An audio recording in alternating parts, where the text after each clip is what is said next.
Con Poti Pignazar alla fine di una gara che il Forte dei Marmi ha gestito, ha qualche tratto dominato, in qualche tratto sofferto, ma comunque 3 punti importanti, servivano quelli e diciamo senza troppi affanni. Sì, sì, era una partita difficile che si doveva vincere e prendere 3 punti che per noi è importante. Oggi è tornato Fede che per noi è un giocatore importante, anche i ragazzi stanno facendo una buona prestazione con noi, che è quello buono per la società. Senza ombra di dubbio una gara che sulla carta sembrava quasi scontata, poi in realtà c'è stato un momento in cui il Monza ha spinto veramente molto, però insomma il Forte dei Marmi è riuscito a trovare le reti nel momento giusto e soprattutto 3 bellissime reti. Sì, sì, loro corrono tanto, sono una squadra giovane che corre.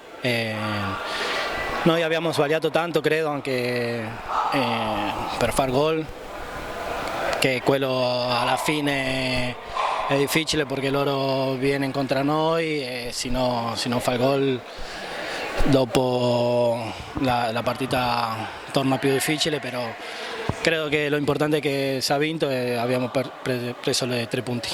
Sì, e abbiamo notato e si diceva in fase di commento, no, che senza Federico Ambroso, perciò senza la punta di riferimento, tutti vanno a segnare, questo vuol dire che insomma durante la settimana c'è un gran lavoro.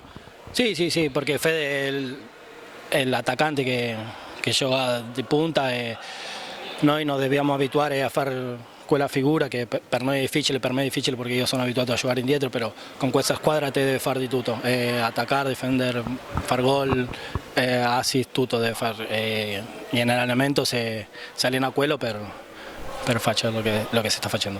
Adesso parliamo dello step dopo, sabato a Viareggio. Sai quanto è importante per il Forte dei Marmi? Perché hai giocato a Viareggio, sapevi quanto era importante per il Viareggio. Sì, sì, io l'ho giocato prima con Viareggio, però ora gioco qua in questa società e sappiamo che è un derby, e il derby si deve vincere in qualsiasi modo, così che aspettiamo di fare una buona partita e tornare con i 3 punti a casa. Ti ringrazio, alla prossima. Grazie mille, buona serata. Grazie Pato.